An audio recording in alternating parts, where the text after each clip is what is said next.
mon chant d'amour pour toi.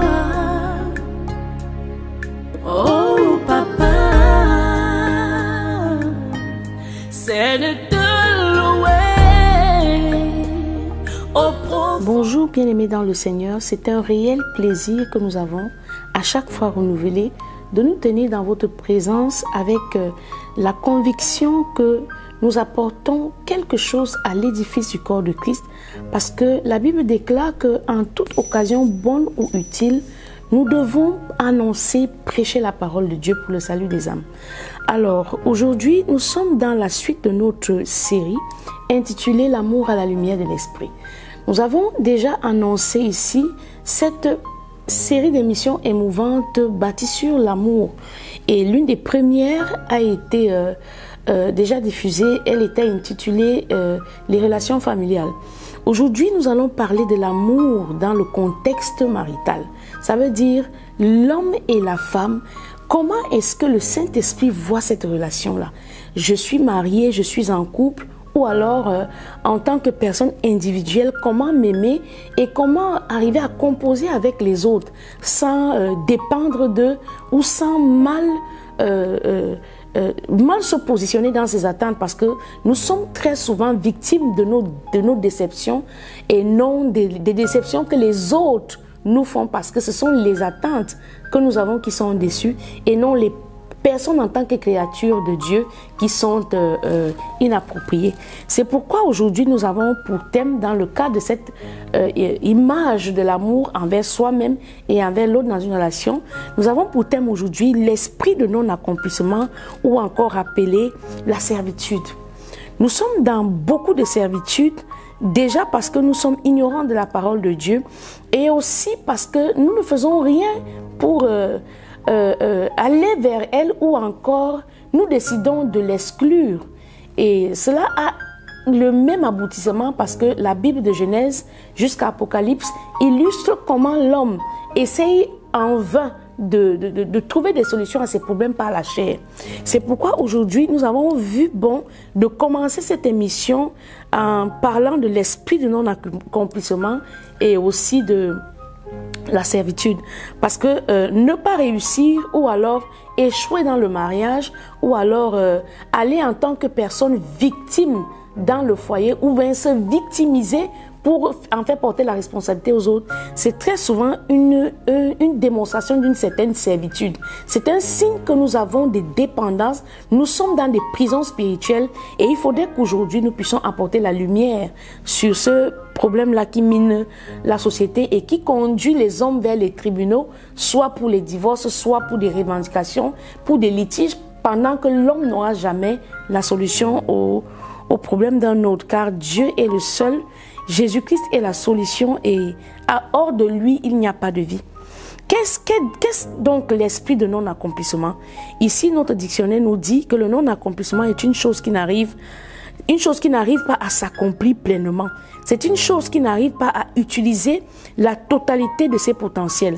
C'est un état où un être humain doué de la vie et de sensibilité extrême ne peut exprimer pleinement toutes ses facultés. Donc, le non-accomplissement peut se vivre soit de manière individuelle, en ne pouvant pas accomplir tout ce que nous désirons faire pendant notre séjour ici-bas, ou alors le fait de ne pas pouvoir exprimer la totalité ou le plein potentiel dans un lieu de service, ou encore le fait de ne pas pouvoir laisser sa sensibilité, laisser sa féminité, laisser sa masculinité s'exprimer dans un foyer, et on se retrouve à parler de ce qu'on appelle, selon les hommes, le conflit d'intérêts. Bien-aimés dans le Seigneur, l'esprit de non-accomplissement très souvent s'accompagne d'une servitude, nous l'avons dit au départ.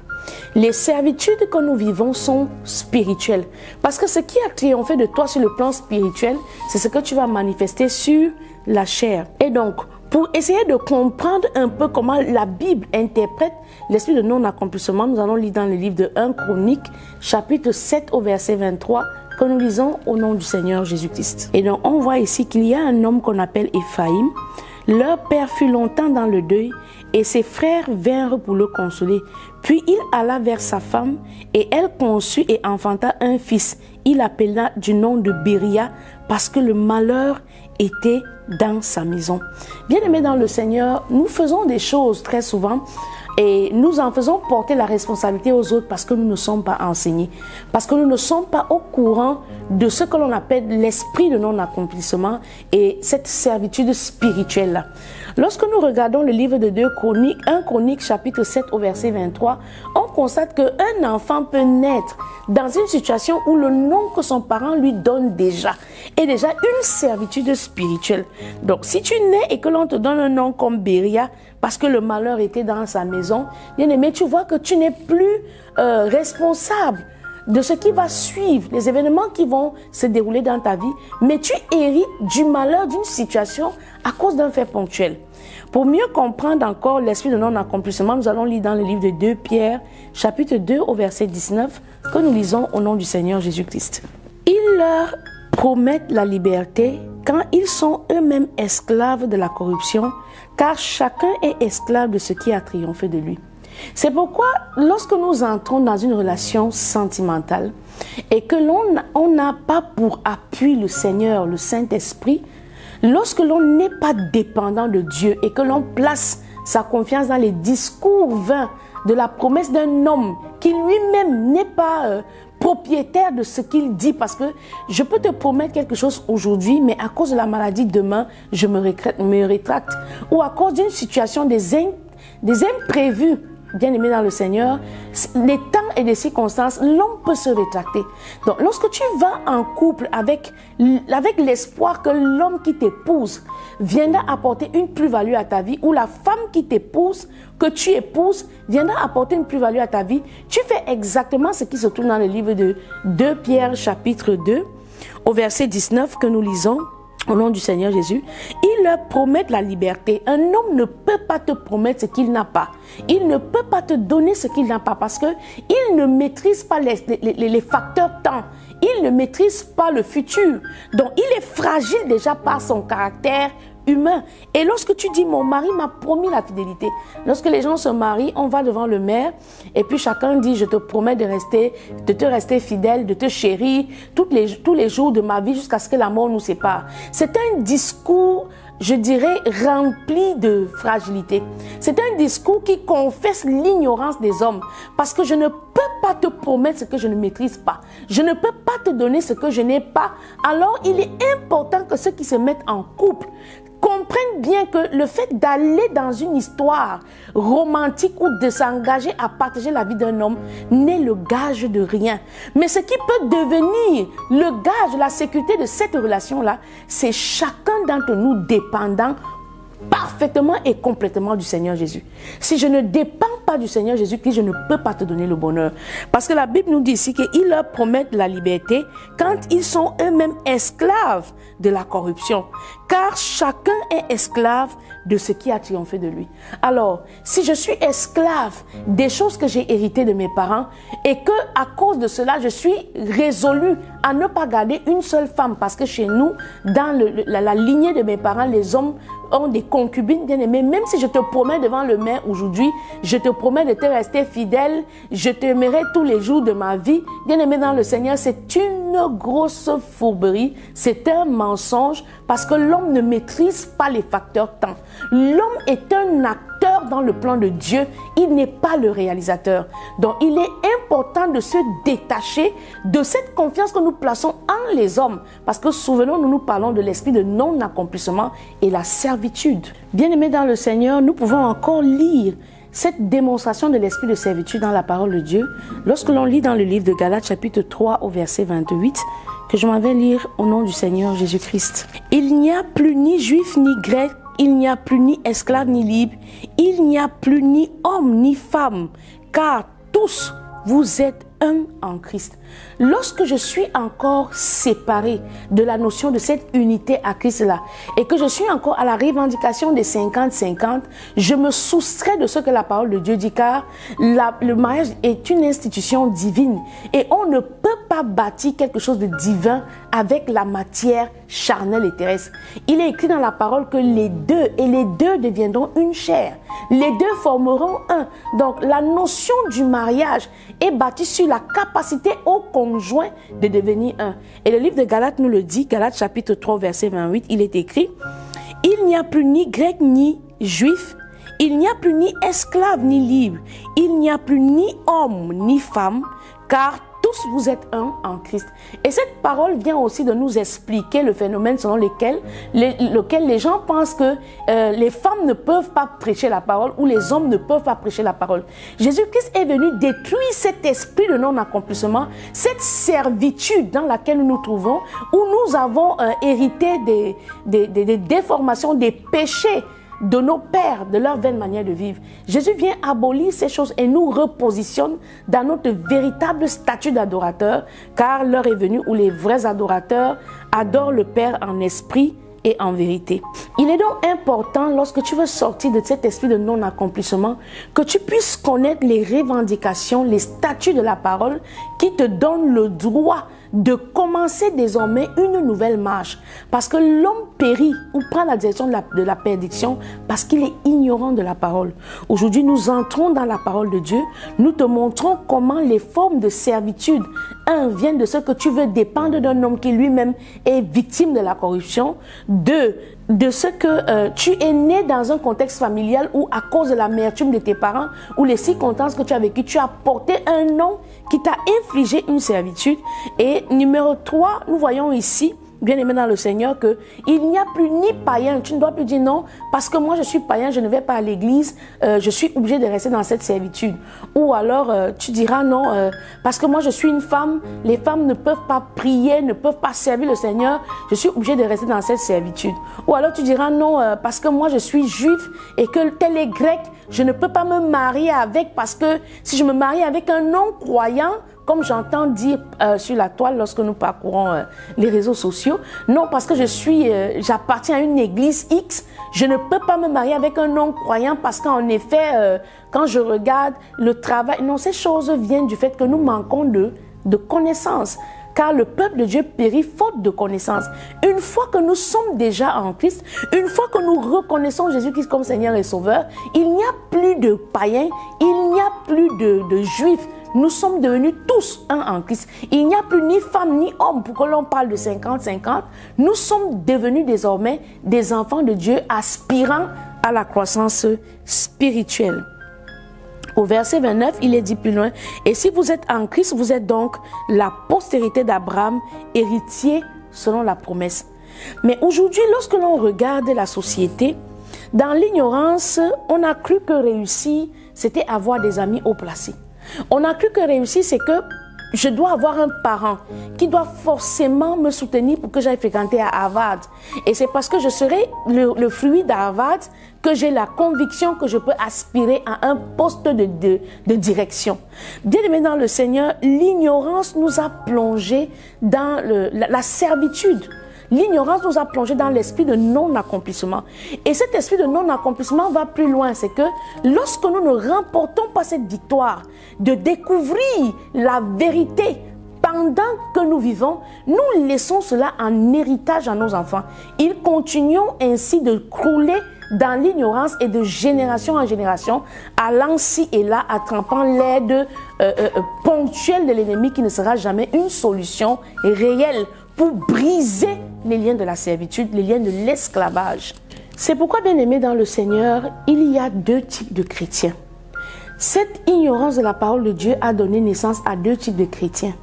Il y a un enfant de Dieu qui donne sa vie au Seigneur Jésus-Christ et qui hérite de la promesse d'Abraham, mais qui ignore les choses, le processus par lequel on peut voir Dieu, on peut changer d'identité, on peut hériter des promesses rattachées à notre foi. Parce qu'il y a une chose d'avoir la foi, il y a une deuxième chose que d'avoir des effets de notre foi, et il y a une troisième chose que d'hériter des promesses rattachées à notre foi. Quand je donne ma vie au Seigneur Jésus-Christ, je fais un acte de foi. Maintenant, quand j'arrive à laisser ma foi, à être exposé aux problèmes de la vie, je fais ce qu'on appelle acquérir la patience parce que c'est la patience qui produit l'excellence. Je dois donc poser des actes de foi, sinon une foi sans œuvre devient une foi morte. Maintenant, quand j'ai atteint cette deuxième dimension de la croissance spirituelle, le troisième palier de la croissance spirituelle désormais, ce ne sera plus de poser des actes de foi, mais d'hériter les promesses qui sont rattachés à la foi. C'est pourquoi, bien-aimés dans le Seigneur, nous allons donc revenir une fois de plus sur l'histoire de Jacob, car cette semaine, l'Esprit de Dieu nous renvoie dans l'histoire de Jacob pour parler de l'amour. C'est un homme qui a vécu dans l'esprit de non-accomplissement pendant des années et qui a vécu une servitude qui a mis plus long que les années normales à cause de ce que lorsque le fils est encore lorsque l'héritier est encore un fils, il est esclave, il ne diffère en rien d'un esclave. Donc nous allons voir ce qui fait en sorte que beaucoup d'assemblées aujourd'hui, tu vas voir des gens qui prêchent la parole avec puissance, tu vas voir des gens qui sont dans des départements de service à l'église, mais quand tu regardes leur vie, tu vois qu'ils ont eu la foi, ils se sont arrêtés au deuxième palier de la croissance spirituelle qui est les effets de la foi. Donc ils peuvent aller à l'église donner leur dîme, ils peuvent aller à l'église servir le Seigneur, mais ils ne sont pas encore au troisième palier où on commence à hériter des promesses rattachées à la foi. Donc, c'est ce secret-là que nous allons aujourd'hui livrer à celui qui aura la grâce de tomber sur cette vidéo et il saura désormais qu'est-ce qui a fait, qu'est-ce qui a empêché qu'il entre dans cet héritage. Parce que lorsque l'on ne connaît pas les voies du Seigneur, ou alors lorsque l'on ne sonde pas les Écritures, lorsqu'on ne médite pas la parole, elle ne peut pas nous offrir la révélation qui est le pain des fils. Car l'homme ne vit pas seulement de nourriture, mais de toute parole qui sort de la bouche de notre Dieu. Nous allons donc lire le livre de Abdias, Abdias chapitre 1 verset 17 que nous lisons au nom du Seigneur Jésus-Christ. Mais le salut sera sur la montagne de Sion, elle sera sainte, et la maison de Jacob prendra ses possessions. Il faut comprendre dorénavant que le salut que tu cherches, la victoire que tu cherches, le témoignage que tu cherches aujourd'hui en tant qu'enfant de Dieu né de nouveau ou alors en tant qu'aspirant à connaître le Seigneur se trouve à la montagne. C'est donc quoi la montagne? Et la Bible déclare que ce n'est que lorsque l'on est à la montagne que Israël, bien aimé dans le Seigneur, la Bible est claire et dit, ce n'est que lorsqu'on est à la montagne que la maison de Jacob, bien aimé, deviendra un feu. Donc, la maison de Jacob reprendra ses possessions. Et la Bible est claire, la Bible nous déclare que nous venons à Christ par le baptême de repentance qui active les desseins de l'Éternel en notre faveur. Maintenant, plus grand que le baptême, Jésus-Christ nous baptise de son esprit et plus grand encore, il nous baptisera de feu. Et la Bible nous dit ici dans Abdias que « Mais le salut sera sur la montagne de Sion, elle sera sainte et la maison de Jacob reprendra ses possessions. » Est-ce que tu te retrouves dans une situation en tant qu'enfant de Dieu où tu as tout perdu, où tu as été abandonné, où tu as perdu un procès, où tu es stérile, où est-ce que tu n'arrives pas à émerger, ton ministère est comme stagnant, tu piétines. Bien-aimé, aujourd'hui, le Saint-Esprit nous donne par sa grâce de toucher sur cette corde sensible-là et avoir le salut escompté. Et par la suite, il est écrit, la maison de Jacob sera un feu et la maison de Joseph une flamme. Nous ne sommes donc pas appelés à Christ pour rester des enfants de Dieu. Nous sommes appelés à devenir par le pouvoir. Parce que tout ce qui concerne le ministère, tout ce qui concerne le royaume des cieux est une histoire de pouvoir. Déjà, par la naissance, nous ne sommes pas le pouvoir. Sur la terre, nous ne sommes pas le sang et par l'eau, mais dans l'esprit, nous ne sommes pas le pouvoir. Dans les entrailles de la miséricorde divine, Dieu nous accorde un esprit tout neuf, un esprit renouvelé, un esprit sans faute, sans tache ni ride. Et donc, lorsque nous naissons comme ça, nous devons aspirer à la croissance. Naître de nouveau n'est pas la fin de ton parcours. Ce n'est pas un prix que l'on a gagné, il y a encore une course. L'apôtre Paul le disait, il a mené le bon combat. Il y a un combat. Et c'est ce qui nous amène dans l'histoire de Jacob. Nous allons comprendre pourquoi est-ce qu'il est écrit que Jacob a combattu avec l'ange et l'a remporté et en sort avec le tendon, le côté droit de sa hanche fragilisé. Nous allons le comprendre. Déjà, la Bible nous enseigne qu'il faut comprendre que le salut ne se trouve qu'à la montagne.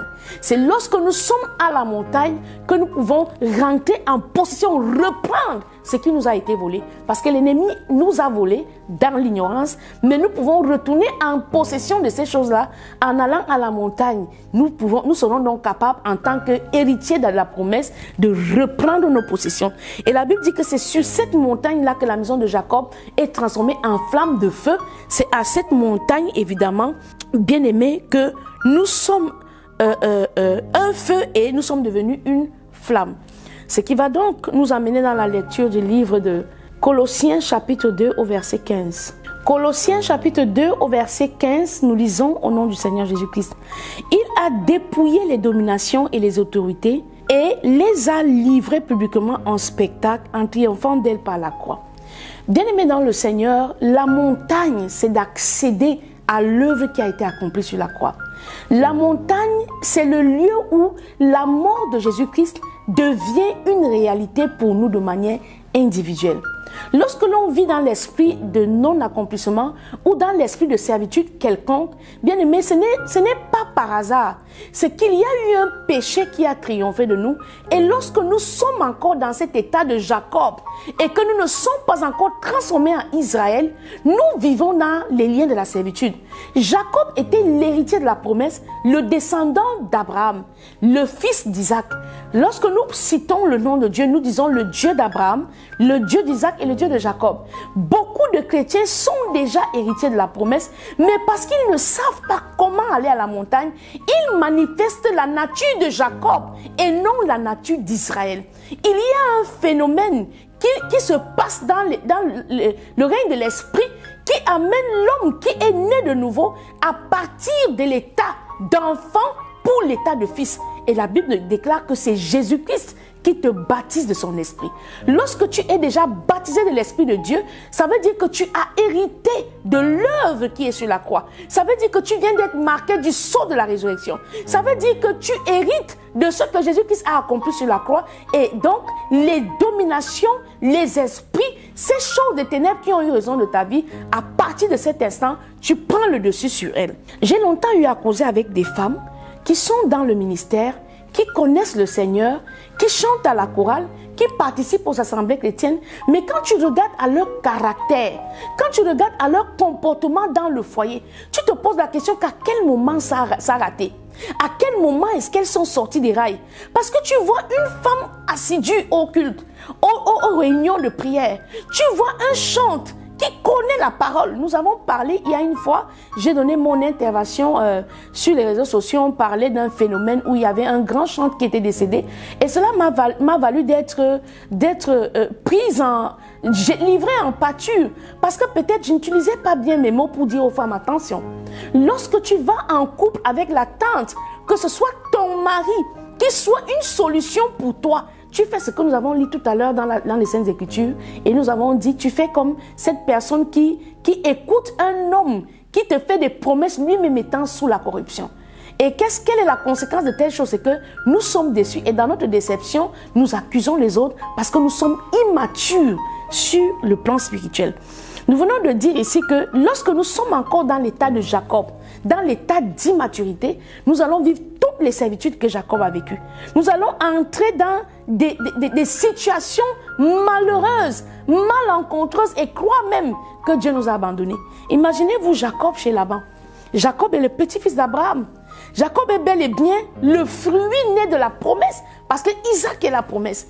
Mais comment se fait-il qu'un fils de l'Éternel, un petit-fils d'Abraham, un homme sanctifié, sacré par la révélation, se retrouve à subir le martyre d'un homme incirconcis? Bien aimé dans le Seigneur, la Bible est claire et le dit dans le livre de Romains. La Bible le dit dans le livre de Romains, chapitre 6, au verset 18, et nous lisons: « Ayant été affranchis du péché, vous êtes devenus esclaves de la justice. » Beaucoup de personnes restent dans l'affranchissement sans se soumettre à Dieu. Je suis affranchi du péché par la nouvelle naissance. Je suis devenu une nouvelle créature en Christ. Mais je n'arrive pas, je ne me laisse pas, je ne me soumets pas à Christ moi-même comme un sacrifice agréable, de manière volontaire, à devenir esclave de la justice. Et donc, je rencontre une femme un jour, une femme de pasteur, qui me dit, mais pourquoi est-ce que je suis née dans une famille où mon père était un adorateur des coutumes africaines.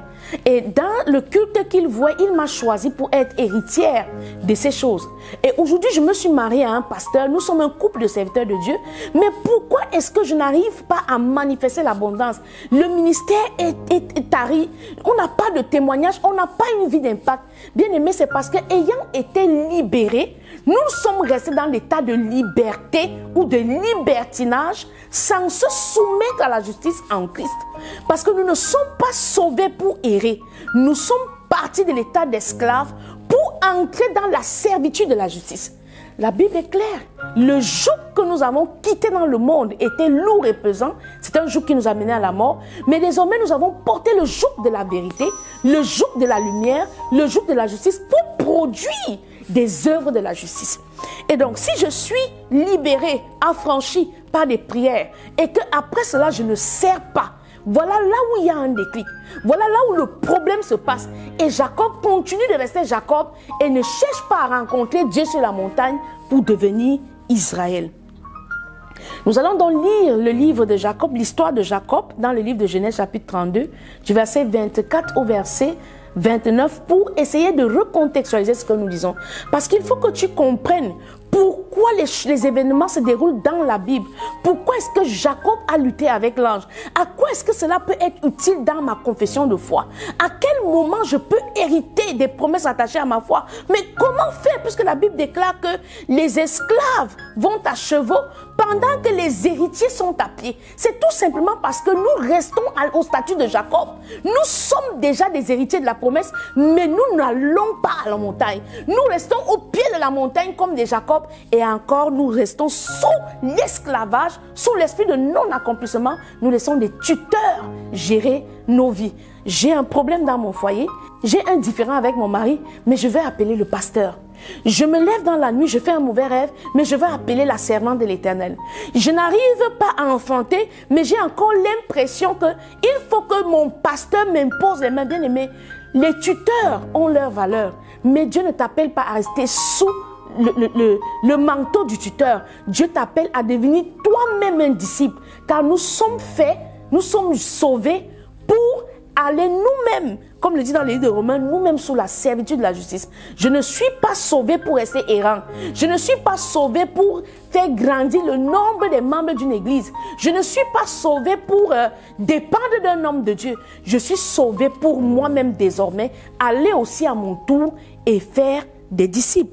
Ayant été affranchi du péché, vous êtes devenus esclaves de la justice. Je dois rester esclave de la justice pour que le nom de Jacob que j'avais avant soit transformé en nom d'Israël. Nous allons le comprendre bientôt parce que il est important de situer l'homme dans le contexte pour qu'il puisse hériter de la vérité de la parole, parce que c'est la parole seule qui a le pouvoir de séparer les ténèbres de la lumière dans ton esprit, dans ta famille et même dans toute ta génération, et t'exposer à la lumière de l'impact, car nous sommes appelés à être des lumières sur des chandeliers qui éclairent les pièces dans lesquelles Dieu choisira de nous fixer ou de nous planter. Genèse chapitre 32, versets 24 à 29, nous lisons au nom du Seigneur Jésus. Jacob demeura seul, alors un homme lutta avec lui jusqu'au lever de l'aurore. Voyant qu'il ne pouvait le vaincre, cet homme le frappa à l'emboîture de la hanche, et l'emboîture de la hanche de Jacob se démit pendant qu'il luttait avec lui. Il dit, « Laisse-moi aller, car l'aurore se lève. » Et Jacob répondit, « Je ne te laisserai point aller que tu ne m'aies béni. » Il lui dit, « Quel est ton nom ?» Et il répondit, « Jacob. » Il dit, verset 28, il dit encore, « Ton nom ne sera plus Jacob, mais tu seras appelé Israël. » Lorsque nous lisons cette partie de l'écriture, la lutte de Jacob, nous sommes dans la Bible selon Louis II, le livre de Genèse chapitre 32 au verset 24, du verset 24 au verset 28. Bien aimé dans le Seigneur, il y a une lutte que toute personne héritant de la promesse d'Abraham, née de nouveau, entrée dans les eaux de baptême, converti à la lumière, il y a une lutte que tu dois encore effectuer. La Bible déclare que le royaume des cieux désormais souffre de violence et seules les violences en emparent. Il y a une lutte. Nous le voyons dans le livre de Genèse. Dans le livre de Genèse, le premier chapitre de Genèse, il est écrit, je lis au nom du Seigneur Jésus-Christ. Au commencement, Dieu créa les cieux et la terre. Lorsque tu entres dans les eaux de baptême, tu es dans un projet de construction. Lorsque tu donnes ta vie au Seigneur Jésus, tu entres dans un projet de construction. Tu es comme un énorme chantier. Et dans ce grand chantier-là, il y a qu'il faut poser une fondation, il faut élever des murs, il faut couler des dalles selon le niveau auquel Dieu va t'amener. Donc, donner sa vie au Seigneur Jésus-Christ, c'est un pas. Maintenant, il faudrait encore que le Seigneur lui-même te baptise de son esprit. Mais comment est-ce que l'on fait pour que le Seigneur entre dans notre vie et nous baptise de son esprit? La Bible déclare dans le livre de Genèse, la terre était informe et vide, comme nous aujourd'hui, lorsque nous sommes encore Jacob.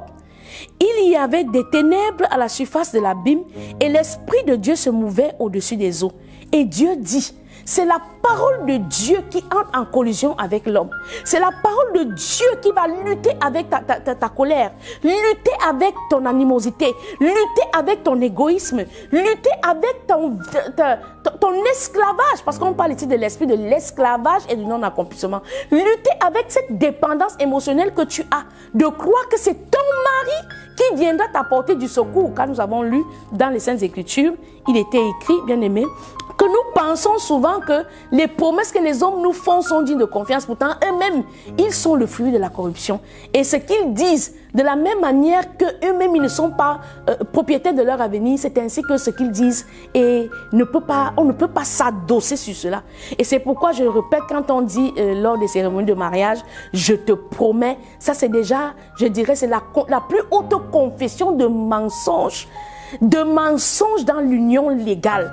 Parce que lorsque l'on dit à un homme, je te promets, on n'est même pas propriétaire du souffle de vie que l'on utilise. Lorsqu'on dit à une femme, je te promets de te rester fidèle, c'est un gros mensonge. En fait, le diable nous a amenés dans ce couloir-là pour que l'on entre avec une base déformée. Parce que si je me marie et que je pense que ce que je vais vivre dans le mari dépend de l'autre, ce que je vais vivre dans le mariage, dépend de l'autre, je viens de moi-même m'inscrire à l'école de la déception. Si j'entre dans le mariage, je pense que ce que je vais avoir dépend de l'autre, que je sois homme ou femme, car nous avons lu ici que dans le Seigneur, il n'y a plus ni grec, ni juif, ni homme, ni femme, mais tous sont devenus un dans le corps de Christ. Si je pense que j'entre dans un mariage parce que soit ma femme va m'apporter un plus ou mon homme va m'apporter un plus, je viens de m'inscrire moi-même à l'école de la déception. C'est pourquoi Jésus, la Bible déclare ici, et Dieu dit que la lumière soit et la lumière fut. C'est ainsi que la même parole nous dit, Jésus est la lumière. Il est la lumière des hommes. Donc lorsque j'entre dans la présence de Dieu, bien aimé dans le Seigneur, je viens de perdre cet esprit qui m'avait condamné de recevoir encore. Je viens d'être réconcilié avec Dieu et désormais, je dois aspirer à la croissance spirituelle. Je dois languir après la croissance spirituelle. Je dois soupirer après le baptême de l'esprit et je dois, après le baptême de l'esprit, aspirer à monter à la montagne pour être transformé en flamme de feu, pour être transformé en feu et en flamme. Donc, lorsque la parole de Dieu entre en collision avec nos vies, la Bible déclare, Dieu dit que la lumière soit et la lumière fut. Dieu vit que la lumière était une bonne chose. Et Dieu sépara la lumière d'avec les ténèbres. Dieu appela la lumière jour et il appela les ténèbres nuit. Il faut qu'il y ait cette séparation dans ta vie. Il faut que comme Jacob, qui vient d'être frappé à la hanche par l'ange bien-aimé dans le Seigneur, il faudrait que ce qui fait ta force, car Jacob était un lutteur, Jacob était un homme qui savait se battre. Il savait négocier, arracher, usurper. Là, c'est la sagesse d'un homme héritier qui pense encore que c'est par sa stratégie, c'est par sa force. Et je peux même encore dire que si Jacob n'avait pas acheté le droit d'aînesse à son frère, il y aurait toujours eu un moyen pour l'Éternel de le bénir, car Dieu l'avait déjà aimé depuis les entrailles de sa mère. Tu n'as donc pas besoin de ruser. Tu n'as pas besoin de fabriquer le miracle pour paraître, je vais dire quoi, pour être crédible aux yeux des hommes. Non, tu dois t'aligner à la parole, tu dois lutter avec la parole, tu dois lutter avec l'ange de la parole, tu dois laisser la parole de Dieu heurter tes sentiments, heurter tes émotions, t'enlever dans cette situation où tu penses que tu as raison, t'enlever dans cette situation où tu penses que c'est les autres qui ont tort, t'enlever dans cette situation où tu te dis que si tu avais eu un père ou une mère, tu serais allé mieux ou plus loin à l'école. Tout cela n'a pas d'importance dans le royaume des cieux. C'est des choses valables pour la chair, mais dans le royaume des cieux, il y a d'autres normes qui n'obéissent pas aux normes de la chair, qui sont supérieures à la chair et capables d'accomplir des exploits. Il dit encore, ton nom ne sera plus Jacob, mais tu seras appelé Israël, car tu as lutté avec Dieu et avec des hommes et tu as été vainqueur. Il faut que tu apprennes à lutter avec la parole. Il faut que tu apprennes à laisser la parole te reprocher, te faire des réprimandes. Il faut que tu apprennes à lutter avec les hommes. Cette lutte ici, dont la Bible nous parle, ce n'est pas la lutte du combat de la force. C'est une lutte spirituelle. C'est que les hommes vont t'éprouver. La parole de Dieu dit que Dieu va nous exposer aux épreuves de notre foi. Si tu es quelqu'un qui aime bouder, Dieu va te mettre en couple avec quelqu'un qui s'en fout de tes caprices. Si tu es une femme paresseuse, Dieu va te mettre en couple avec un homme qui aime la propreté. Si tu es un homme paresseux, Dieu va te mettre en couple avec une femme exigeante. C'est ainsi que nous luttons avec les hommes pour gagner, bien aimé, la vie éternelle. Donc Dieu enverra des situations de ta vie qui vont t'amener à te soumettre à la parole, pas par ta volonté, parce que la loi de la chair est en opposé avec la loi de l'esprit. Donc ce conflit interne, cette lutte interne, c'est par elle que nous devenons affermis dans le Seigneur et ne faillissons plus en rien, car notre Dieu est un Dieu de la persévérance. Vous voyez, Jacob a passé toute une vie dans la douleur. Jacob usurpe le droit d'aînesse. Jacob va chez Laban. Il espère prendre une femme et la femme qui l'attend ne lui est pas donnée. On truque encore. C'est ainsi que nos vies sont quand nous ne sommes pas encore Israël. Je suis dans le Seigneur, mais des païens viennent même dans mon lieu de service et on leur donne la promotion que moi j'attends et je suis toujours au même endroit. Est-ce à dire que le Dieu que je sers est lent? Est-ce à dire que le Dieu que je sers n'est pas prompt? Et beaucoup disent souvent, aide-toi et le ciel t'aidera. Tu vois des chrétiens qui continuent d'aller voir des marabouts. Des chrétiens qui se disent, non, je prie, c'est une chose, mais il faut se protéger. Non, c'est parce que tu es encore sous l'état de Jacob. Tu n'es pas encore devenu Israël. Tant que tu es Jacob, que tu sois appelé selon les hommes apôtres, que tu sois appelé selon les hommes prophètes, que tu sois appelé selon les hommes, tout ce que tu veux, bishop, servante plus disciple de Jésus, tout ce que tu veux là, le diable saura ton identité et il saura comment jouer avec ton attente. Il faut donc, la Bible déclare au verset 29, au verset 28, autant pour moi, il dit, ton nom ne sera plus Jacob, mais tu seras appelé Israël, car tu as lutté avec Dieu et avec les hommes et tu as été vainqueur.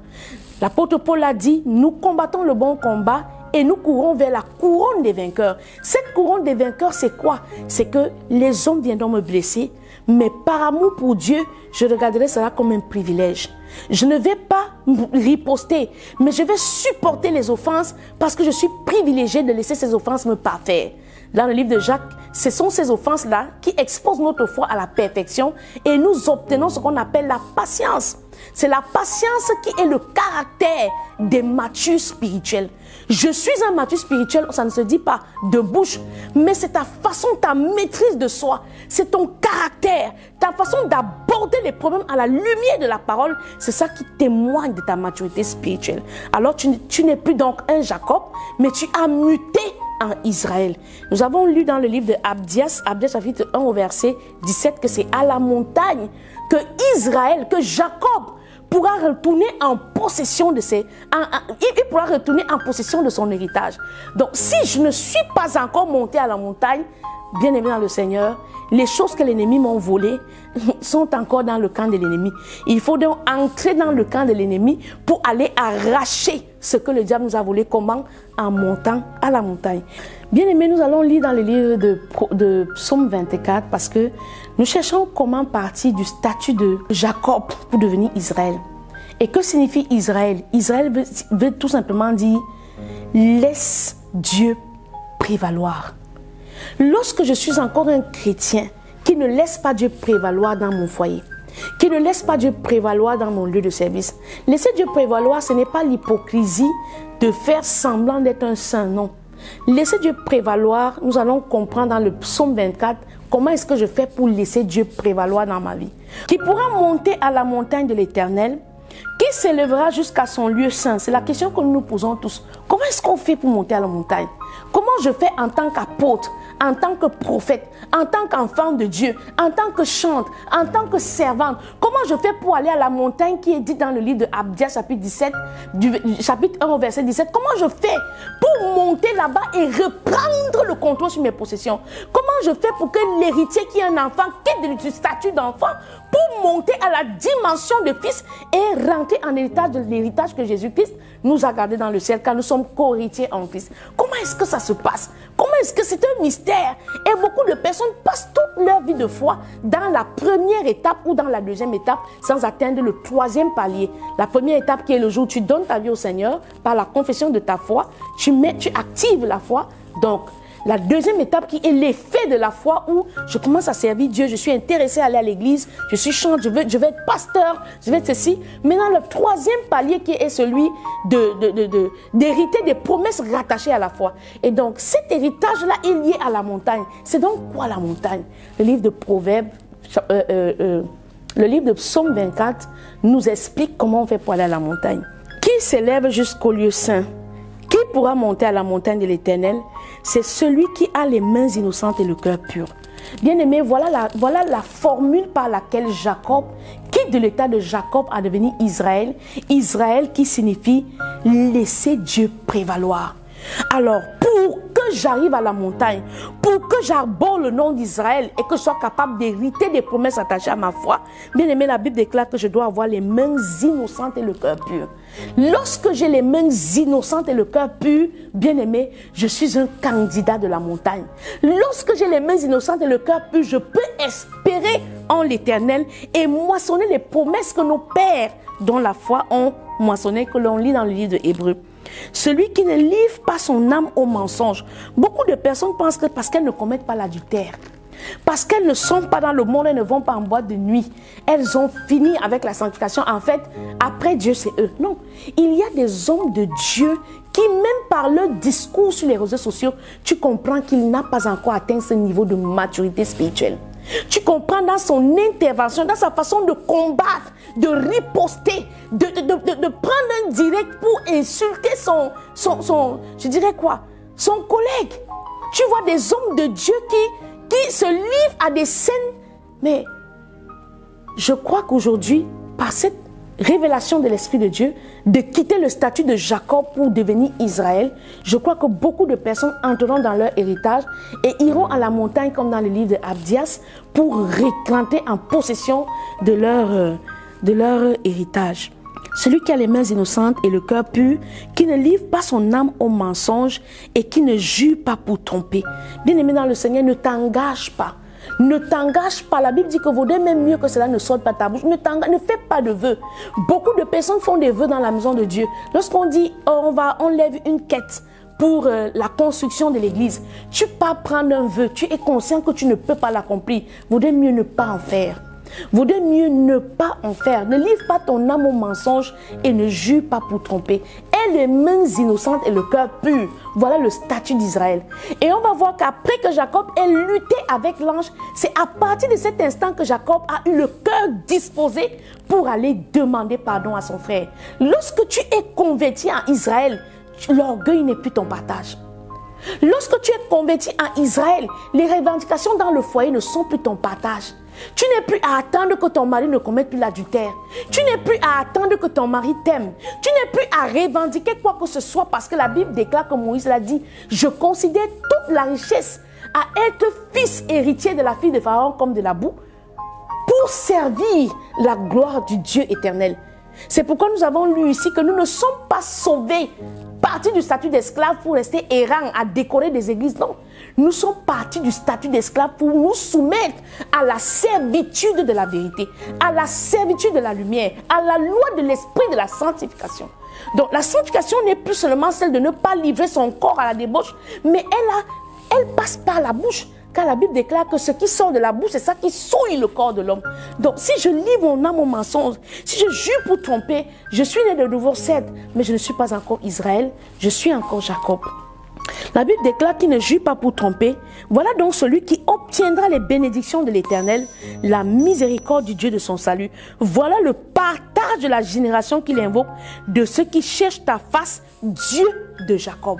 Vous voyez, c'est ainsi que nous pouvons prendre la parole de Dieu, entrer dans sa révélation et être délivré de l'esprit de non-accomplissement et de la servitude. L'esprit de non-accomplissement est prospère dans notre statut de Jacob. Héritier né de nouveau, mais étant encore des personnes qui vivent dans l'immoralité. La Bible dit que ces choses ne soient même pas nommées au milieu de vous. Ne parlons même pas d'exister, seulement nommées. Qu'on ne nomme même pas parmi vous l'ivrognerie, qu'on ne nomme même pas parmi vous l'adultère, la calomnie, les moqueries. Ces choses ne doivent même pas être nommées dans une assemblée chrétienne, ni nommées dans la vie d'un serviteur de Dieu. On ne doit plus voir un serviteur de Dieu qui clash avec un autre serviteur. On ne doit plus voir un serviteur de Dieu qui a besoin de revendiquer son droit devant les hommes. Non, la Bible déclare qu'une telle personne ne peut pas monter à la montagne sainte. Une telle personne est Jacob, il est né de nouveau, il est même fils d'Abraham, mais il n'est pas encore Israël. Or, c'est Israël qui est le peuple de Dieu. Voilà le partage de la génération qu'il invoque, de ceux qui cherchent la face du Dieu de Jacob. Donc, lorsque Jacob était encore chez Laban, Jacob vivait toute forme d'insécurité. Jacob s'est retrouvé à vivre la polygamie parce qu'il était un héritier qui était encore un enfant. Il croyait qu'il faut ruser, il faut travailler. C'est pourquoi il se propose lui-même à Laban de devenir son employé. Un homme qui n'a pas d'argent pour doter sa femme et qui est en bonne relation avec son père allait tout simplement retourner vers Isaac, demander pardon et attendre que son père prenne son épouse. Mais qu'est-ce qu'il a fait? Parce qu'il est habitué à cette mentalité de trouver des solutions par lui-même, il est allé se livrer comme esclave à Laban. Et qu'est-ce que le diable fait quand on se livre à lui? Il double notre peine. Il augmente notre fardeau. Il nous oppresse avec des charges. Et nous allons lire dans le livre de Jean. Le berger connaît la voix des brebis. Le berger passe par la porte. Le berger ne peut pas t'affliger. Mais le loup, qu'est-ce qu'il fait? Il vient pour dévorer. C'est pourquoi Jacob, en tant que fils d'Abraham, continuait de couler sous la douleur de la servitude, de l'esprit de non-accomplissement. C'est dans l'esprit de non-accomplissement qu'on a des concubines. On croit qu'on est fort, on trompe sa femme. Non, on est sous la servitude.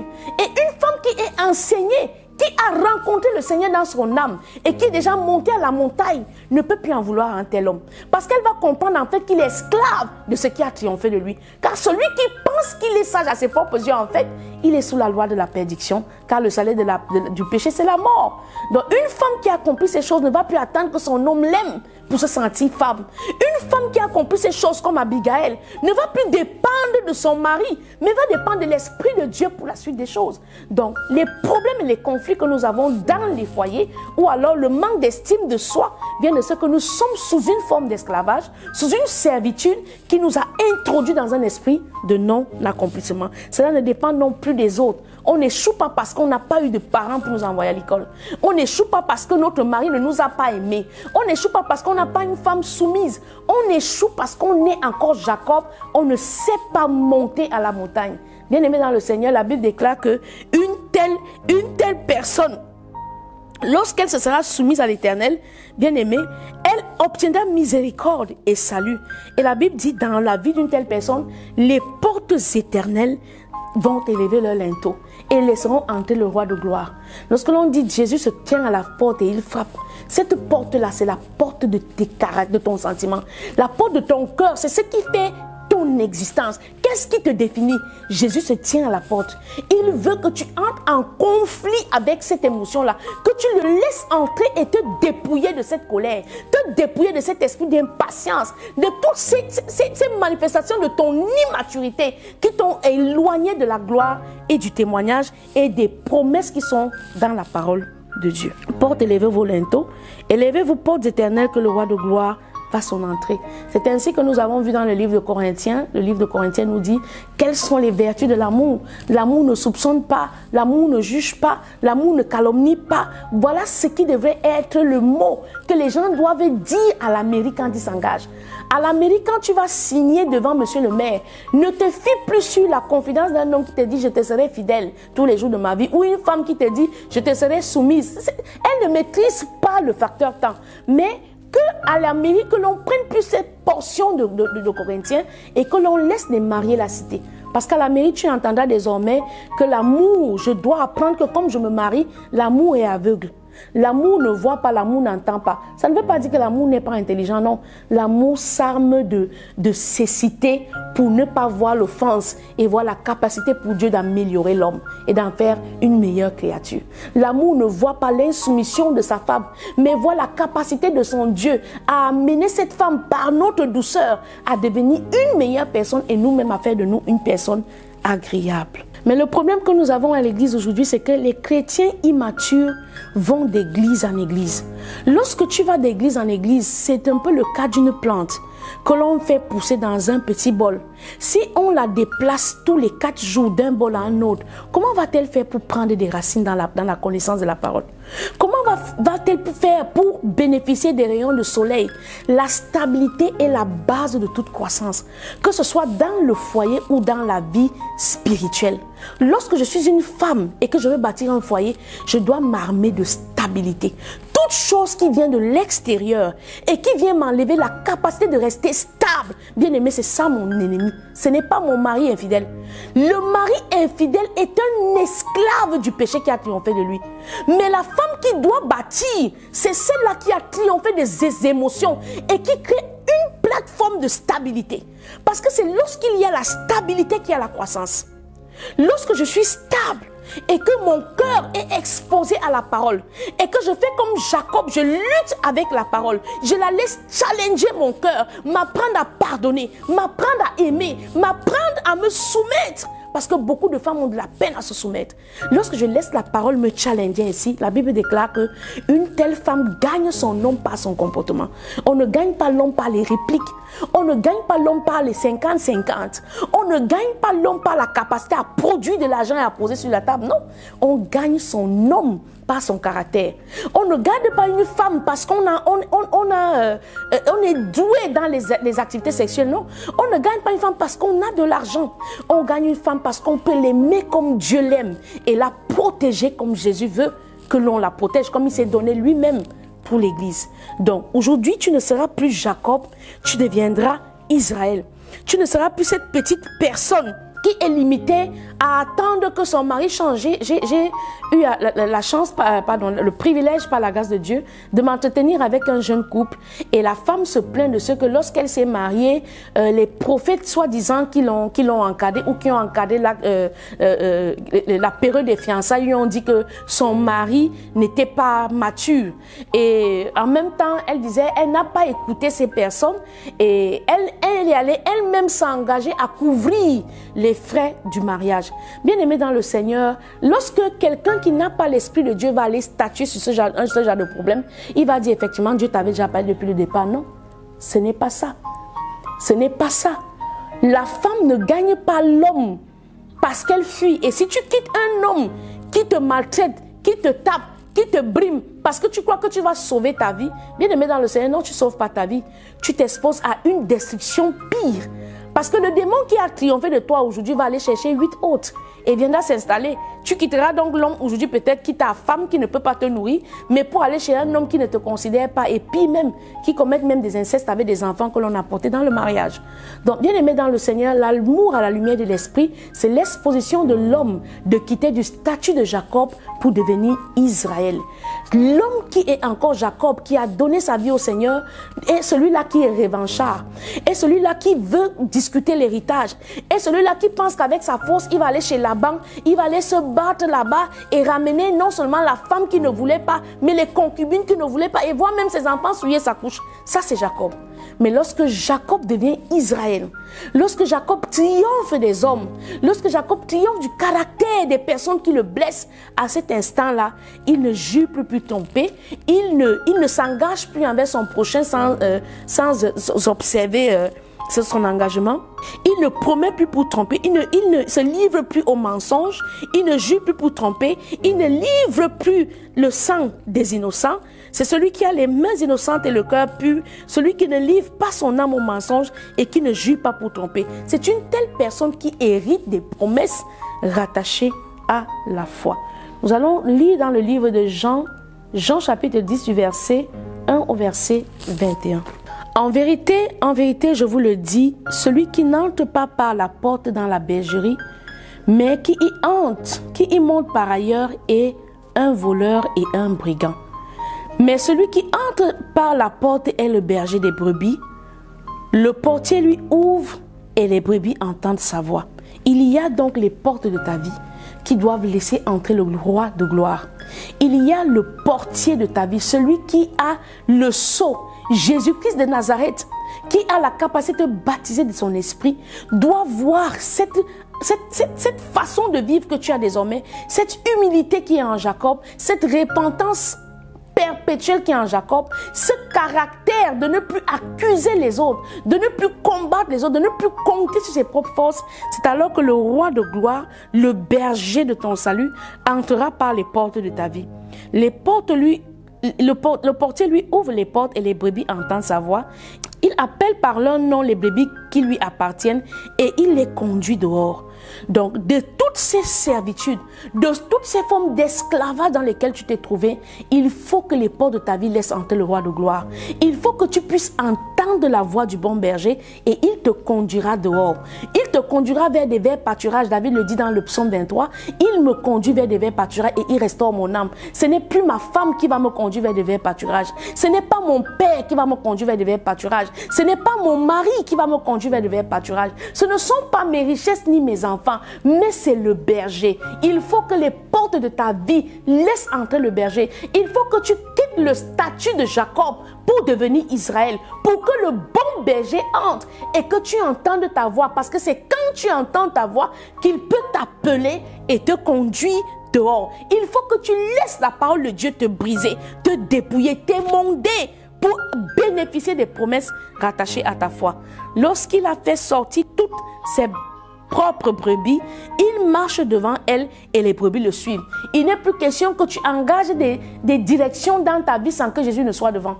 Il n'est plus normal qu'un enfant de Dieu aujourd'hui décide, en tant que pasteur, je choisis que je vais aller implanter mon église dans tel quartier. Non, il faut que le berger t'ait annoncé le lieu, parce que maintenant c'est lui qui se tient devant. Dans cette bataille, dans ce foyer où tu vis dans la violence conjugale, il faut que Jésus se tienne devant. Dans ce lieu de travail où tu stagnes, il faut que Jésus se tienne devant. Et tu connais aujourd'hui la condition. Entends sa voix. Comment est-ce que tu vas entendre sa voix? Laisse les portes de ta vie laisser entrer le roi de gloire. Ne jure pour mentir. Ne t'engage plus contre ton prochain en vain. Ne méprise pas le droit de l'orphelin. Lis le psaume 24 et tu seras édifié. Lorsqu'il a fait sortir toutes ses propres brebis, il marche devant elles et les brebis le suivent parce qu'elles connaissent sa voix. Si tu ne connais pas la voix de Dieu, tu ne peux pas marcher à sa suite. Si tu ne connais pas entendre la voix de l'Éternel, il ne peut pas te guider vers les verts pâturages. Sors du statut de Jacob, sors de la rébellion, sors de discuter, d'arracher, de voler, de manipuler, sors du mensonge, deviens Israël. Elles ne suivront point un étranger, mais elles fuiront loin de lui. Donc tu n'iras plus vers les dieux étrangers, tu n'iras plus vers les gens qui vont te dire que non, viens dans mon coaching, je vais t'amener je vais te donner les secrets pour sortir. Non, ce que Jésus n'a pas dit, pour toi n'existe pas. Tu n'entends plus la voix des étrangers, tu entends le bon berger, parce que les portes de ta vie l'ont laissé entrer, le roi de gloire est entré, et en tant que sa brebis, tu sauras reconnaître sa voix. Parce qu'elles ne connaissent pas la voix des étrangers. Jésus leur dit cette parabole, mais ils ne comprirent pas de quoi il parlait. Je crois qu'aujourd'hui, toi, tu as compris, parce que ceux qui écoutaient ici dans le livre de Jean, les disciples qui entendaient, la foule qui entendait, n'avaient pas la révélation par l'esprit de ce qui était dit. Aujourd'hui, tu as compris que le psaume 24 est étroitement lié à 1 Jean chapitre 10, du verset 1 au verset 6. Tu as compris que Genèse, bien aimé dans le Seigneur, Genèse 32 du verset 24 au verset 29 est étroitement lié à ce que Jésus-Christ disait. Quitte le statut de Jacob et devient Israël. Bien-aimés dans le Seigneur, nous sommes arrivés à la conclusion de cette émission et nous pouvons retenir que nous devons, en tant qu'enfants de Dieu, arrêter d'être des Jacob. Nous ne sommes pas venus au Seigneur pour devenir des personnes qui décorent les assemblées, mais nous sommes venus au Seigneur pour nous placer nous-mêmes sous la servitude de la vérité. Donc arrêtons d'être forts à nos propres yeux, arrêtons d'être en guerre avec les hommes, combattons avec les hommes et avec la parole et triomphons, gagnons la couronne de vie. Comment est-ce que l'on triomphe? C'est en laissant ses sentiments exposés à la vérité de la parole, à accéder à ce changement-là. Nous l'avons lu dans le livre de Psaume 24. Et donc, Israël, c'est qui? Israël, c'est celui qui laisse Dieu prévaloir. Israël n'est plus Jacob. Jacob, c'est celui qui se bat pour acquérir des choses. Mais Israël, c'est celui qui est faible pour que son Dieu devienne fort. Et la parole de Dieu nous conduit dans le livre de Proverbes chapitre 30 au verset 26 que nous lisons au nom du Seigneur Jésus-Christ. Les damans, peuple sans puissance, placent leur demeure dans les rochers. Bien aimé, les damans, c'est comme les petits lapereaux, c'est comme des petites souris. C'est un petit animal tout doux, beau à voir, tout petit comme les cochons d'Inde. Mais la Bible déclare que lorsque nous sommes fragilisés ainsi par notre nouvelle appellation d'Israël et que nous ne sommes plus Jacob, nous trouvons notre refuge dans les rochers. Celui qui se confie à l'Éternel ne sera plus dans la confusion. La Bible dit dans le livre de Psaume 91, celui qui demeure sous l'abri du Tout-Puissant repose à l'ombre du Très-Haut. Bien-aimé dans le Seigneur, la Bible t'invite à devenir faible, à devenir Israël, faible aux yeux des hommes, mais fort par ton Dieu, car je puis tout par Christ qui me fortifie. C'était votre émission, Les Voix du Cœur. Que Dieu vous bénisse. Mon chant d'amour pour toi.